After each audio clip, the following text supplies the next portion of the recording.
Hey guys, तो स्वागत है आपका डी क्रिकेट नॉलेज में। तो आईपीएल के पहले मुकाबले के रिव्यू करेंगे जो था हार्दिक के गुजरात टाइटंस और एमएस धोनी के चेन्नई सुपर किंग्स के बीच।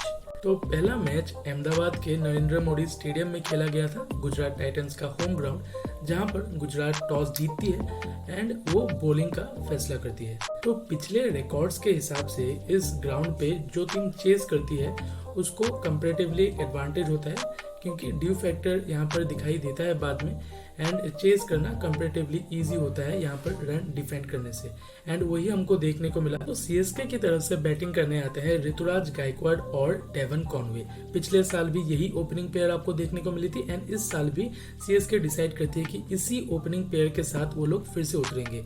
और डेवन कॉनवे लेकिन निराश करते हैं, सिर्फ 6 रन बना पाए वो, या फिर 1 रन बना पाए, या सिर्फ 1 रन बना पाए वो 6 गेंदों में। लेकिन ऋतुराज गायकवाड़ लंबा खेलते हैं, उन्होंने 92 रन बनाए सिर्फ 50 बॉल्स में, एंड वही एक डिफाइनिंग नॉक थी जिसके वजह से सीएसके 179 का टारगेट दे पाती है। क्योंकि स्टोक्स हो गए, मोइन अली, अंबाती रायडू, या फिर कोई भी बैट्समैन आप उठा के देख लीजिए, हाँ धोनी ने लास्ट में थोड़े से फिनिशिंग शॉट्स दिखाए, लेकिन उसके अलावा और किसी ने भी उनका साथ नहीं दिया। एंड नहीं तो ये स्कोर 200 प्लस का होना चाहिए था, जिस तरह से ऋतुराज गायकवाड़ इनिंग को पेस करके ले जा रहे थे।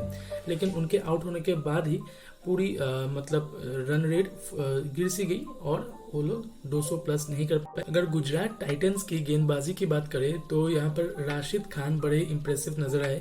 राशिद खान ने 2 विकेट्स लिए और सीएसके की मिडिल ऑर्डर के 2 important batsman Ben Stokes and Moeen Ali को उन्होंने आउट किया, जिसके वजह से रन रेट पे बिल्कुल लगाम से लग गया। शामी और अल्जारी जोसेफ भी 2-2 विकेट्स लेते हैं, एंड जोशुआ लिटल जो सीएसके की तरफ से डेब्यू कर रहे थे आईपीएल में, उनको भी 1 विकेट फाइनली मिलता है। तो गुजरात टाइटंस को ये मैच जीतने के लिए चाहिए थे 179 रन्स, एंड मुसीबत पहले ही आ चुकी थी, क्योंकि केन विलियमसन उनके मिडिल ऑर्डर के एक बेहतरीन बैट्समैन इंजर्ड हो गए थे और उनको रिप्लेस करते हैं साई सुदर्शन यहाँ पर। तो चेस करना कंपैरेटिवली इजी तो है इस मैदान पर, लेकिन अगर गुजरात टाइटंस को ये मैच जीतना था तो शुभमन गिल का यहाँ पर एक मेन लीडिंग रोल यहाँ पर प्ले करना बहुत ही जरूरी था, और हुआ भी कुछ ऐसा। एंड गिल ने 63 रन बनाए सिर्फ 36 बॉल्स में 175 की स्ट्राइक रेट से, एंड साहा ने भी उनका बहुत साथ दिया ओपनिंग के कुछ ओवर्स में।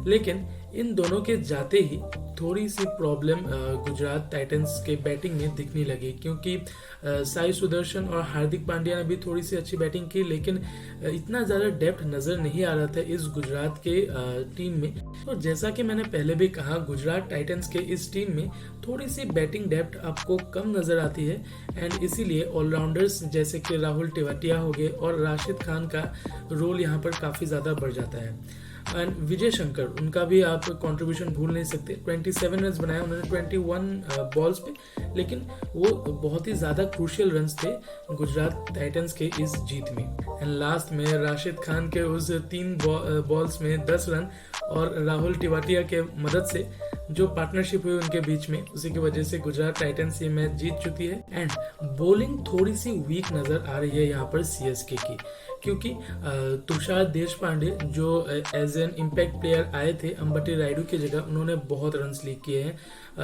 4 ओवर्स भी पूरे नहीं हुए थे उनके, और 51 रन्स के आसपास उन्होंने रन्स दे दिए हैं। और बाकी सब बॉलर्स भी up to the mark performance नहीं दी किसी की भी। लेकिन बॉलिंग को यहाँ पर पूरी तरह से ब्लेम करना भी गलत होगा, क्योंकि सीएसके ने बैटिंग में उतने ज़्यादा एफर्ट्स दिए नहीं। सिर्फ ऋतुराज गायकवाड़ ने अच्छी इनिंग खेली, बाकी किसी से भी उतनी अच्छी इनिंग नहीं देखने को मिली। तो इसी वजह से सीएसके यहाँ पर हारी। अगर स्कोर 200 प्लस का होता तो मैच में कुछ रिजल्ट्स कुछ और नज़र आ सकते थे यहाँ पर। तो इसी के साथ इस रिव्यू वीडियो को समाप्त करते हैं, एंड फिर मिलेंगे दूसरे वीडियो में। तब तक के लिए thank you and bye bye.